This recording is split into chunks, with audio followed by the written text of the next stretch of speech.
ప్రవర్తించినటువంటి తీరు యావత్ రాష్ట్ర ప్రజానికమే కాదు, దేశంలో ఉన్న ప్రజలందరూ కూడా అవాక్కయ్యేటువంటి పరిస్థితి.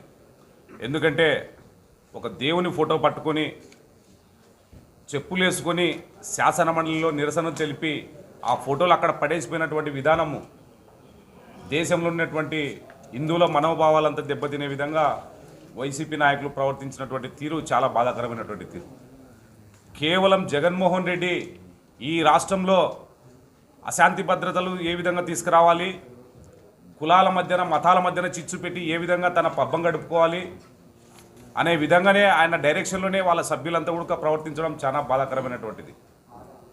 మరి ఈనాడు రాజకీయం కొరకు దేవుణ్ణి కూడా వాడుకుంటూ ఒక పరమ పవిత్రమైనటువంటి గుడిని ఈరోజు రాజకీయాలలో అప్రతిష్ట పాలు చేస్తున్నటువంటి రాజకీయ నీచుడు ఎవరైనా ఉన్నారంటే అది జగన్మోహన్ రెడ్డి అని చెప్పేసి ఈ సందర్భంగా మనం తెలియజేస్తున్నాం. ఎందుకంటే రాజకీయంలో నిరసన తెలిపే విధానాలు వేరుంటాయి, ప్రశ్నించే విధానాలు వేరుంటాయి, మండలిలో మనం అనుసరించాల్సినటువంటి వ్యూహాలు వేరుంటాయి. కానీ అవన్నీ పక్కన పెట్టి కేవలము ఏ విధంగా ఈ రాష్ట్రంలో మతాల మధ్యన కులాల మధ్యన చిచ్చు పెట్టాలి, తద్వారా వచ్చేటువంటి రాజకీయ ప్రయోజనం ఏ విధంగా పొందాలి అనేటువంటిది ఆయన చూస్తున్నటువంటి ధోరణి. ఆయన అధికారంలో ఉన్నప్పుడు ఎప్పుడైనా సరే దేవుని ఊరేగించేటువంటి మాడ వీధుల్లో కూడా ఆయన చెప్పులు వేసుకొని తిరిగినటువంటి విధానం అంతా కూడా హిందువులు ఈరోజు కూడా మర్చిపోలేదు.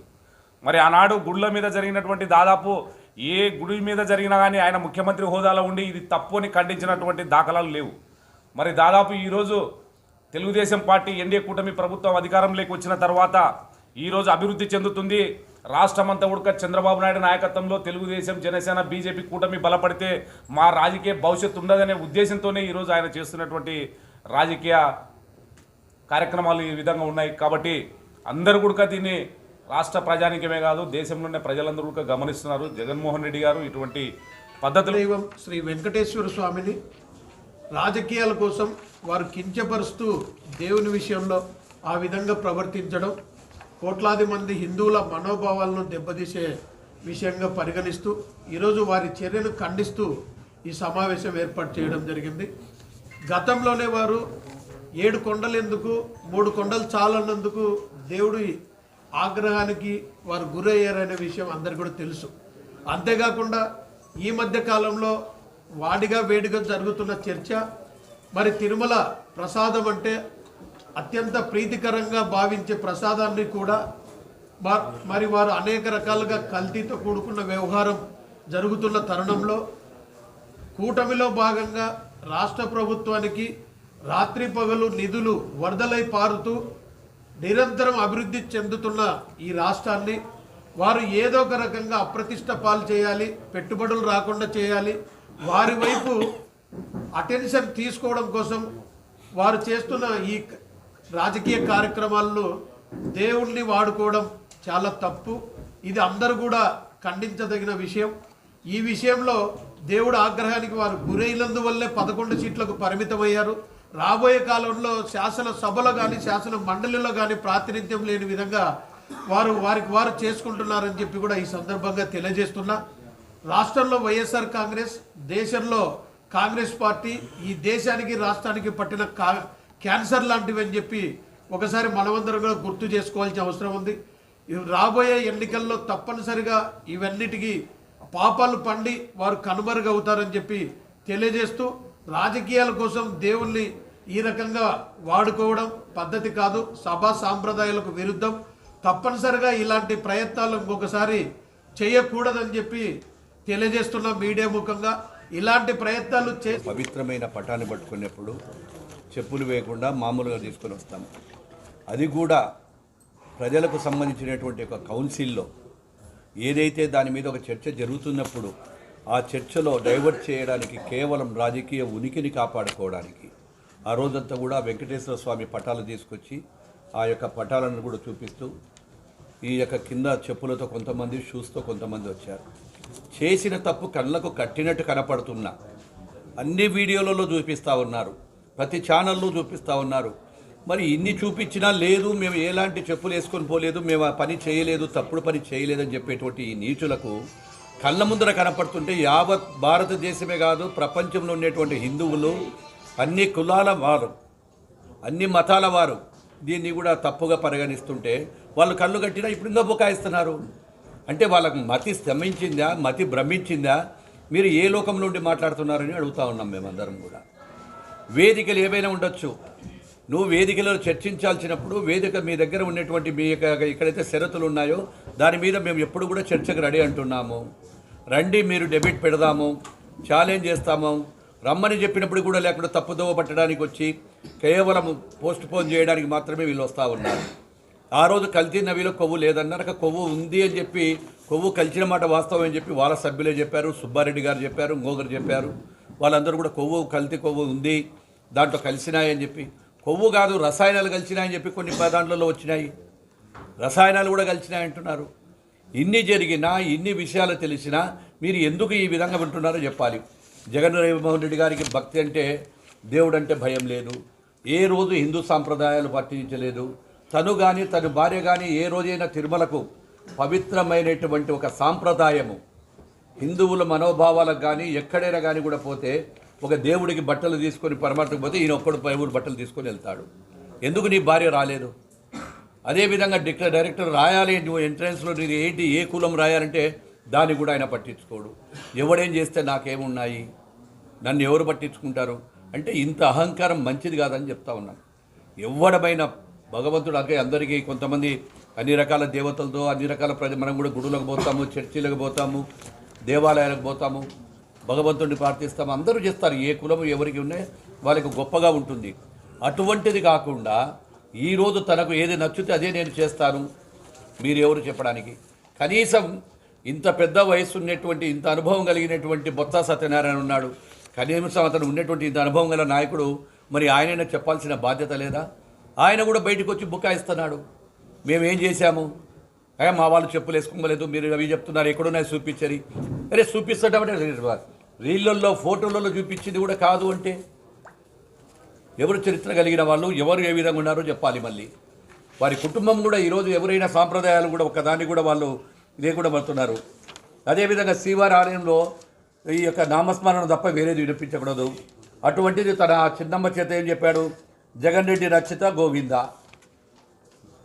సంతోష్ అన్న చిన్నమ్మ చేత అక్కడ ఉండేటువంటిది రచిత గోవింద, ఇవే నువ్వు పాటించేది. అందుకే నీకు భగవంతుడు ఆ రోజు చూసిన తర్వాతనే నీ అహంకారాన్ని తగ్గించాలి అని చెప్పి ఆ రోజు నీకు 11 సీట్లకే పరిమితం చేశాడు. 151 సీట్లు ఇచ్చినటువంటి ప్రజలు నువ్వు చేస్తున్నటువంటి యొక్క ప్రచారాలు ఉన్నాయో, దుష్ప్రచారాలు కావచ్చు, నువ్వు చేసిన పాపాలు కావచ్చు, వీటన్నిటిని పెట్టుకొని కేవలం ఒక్క నంబర్కి తీసేస్తే 11 సీట్లకు పరిమితం చేశాడంటే ఆ భగవంతుడి కృపనే. మళ్ళీ ఇప్పటికైనా నువ్వు మారాలి అని చెప్పి కోరుకుంటా ఉన్నాము. మొన్న 3:30 గంటలు చెప్పినాడు, 3:30 గంటలు 3 గంటల 20 నిమిషాలు. ఆయన ఏం చెప్తున్నాడో ఆయనకు తెలియదు. అక్కడ మొదటి నుంచి ఏబిసిడి అని జడ్డు వరకు వస్తాడు, మళ్ళీ వచ్చి మళ్ళీ జడ్డు ఏబిసి ఎక్కింది పైకి, పైకి కిందికి, ఎక్కింది పైకి కిందికి. 3 గంటలు చెప్తే ఏందయ్యా నువ్వు చెప్పేది జగన్మోహన్ రెడ్డి గారు? ఎవరికైనా అర్థమై సావాలనా, లేకుంటే ఎవరికైనా వినపాలనా? ఇప్పటికే రామతీర్థంలో రాముల వారి శిరస్సు ఖండన, చాలా దేవాలయం, 1 కాదు 2 కాదు 100 దేవాలయాల మీద దాడు. నువ్వు హిందుత్వానికి నువ్వు వ్యతిరేకివి, హిందుత్వం పట్ల నీకు నమ్మకం లేదు, హిందుత్వం మీద నమ్మకం లేని వాడివి, ప్రజల మీద, ప్రజాస్వామ్యం మీద, ప్రజా విశ్వాసం మీద కూడా నమ్మకం లేని ఒక నాయకుడు అని కూడా చెప్తా ఉన్నాం.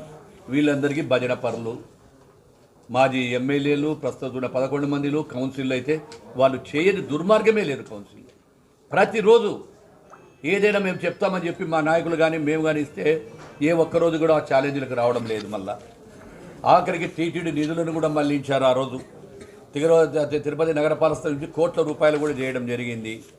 ఏదైతే కరుణాకర్ రెడ్డి ఎటువంటి వాడో ఆ చుట్టుపక్కల ప్రజలకు తెలుసు, అక్కడ ఉన్న వాళ్ళకి అందరికీ తెలుసు.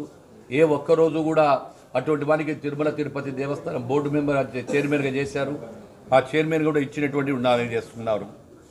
అదేవిధంగా అన్య మతస్థులను కూడా టీటీడీలో ఆ రోజు మెంబర్లను కూడా వేయడం, డైరెక్టర్లను వేయడం జరుగుతూ ఉన్నాయి. ప్రతిదీ కూడా చేస్తూ ఉన్నాడు. అదేవిధంగా దేవుడు ఆ మాటలతోనే ఆటలు ఆడుతూ ఉన్నాడు. నేను ఒక్కటే అడుగుతున్న జగన్మోహన్ రెడ్డి గారికి, కూటమి ప్రభుత్వం చేస్తున్నటువంటి అభివృద్ధిని చూసి కూటమి ప్రభుత్వం చూసి ఓడవలేకనే ఈ డైవర్షన్ పాలిటిక్స్. అంటే ప్రజలందరూ కూడా కూటమి ప్రభుత్వం చేస్తున్న అభివృద్ధిని, ఈరోజు ప్రజల పరిపాలన చూసి ఓడవలేక, ఈరోజు అభివృద్ధి చూసి ఇవన్నీ ఓడవలేకనే అతను ఈరోజు ఈ యొక్క పాలిటిక్స్ డైవర్షన్ చేయాలనేటువంటి చేస్తూ ఉన్నాడు. ఆఖరికి పెట్టుబడులు వస్తే పెట్టుబడులను బెదిరిస్తాడు. నేను వస్తాను, నేను సీఎం అయితేనే మిమ్మల్ని లోపలేస్తా. ఏంది నువ్వు లోపలే అంటే ఎవడైతే రాష్ట్రానికి పెట్టుబడులు పెడతాడో వాళ్ళని లోపలేయడం ఏంటి? మతి గమనిస్తుందా అని అడుగుతా ఉన్నాము. నీకు మతి ఉంటే కూడా ఎవరైనా ఒక పెట్టుబడిదారులకు ఏదైనా వస్తే స్వాగతించాలి, లేకుంటే ఏదైనా తప్పులు ఉంటే చెప్పాలి.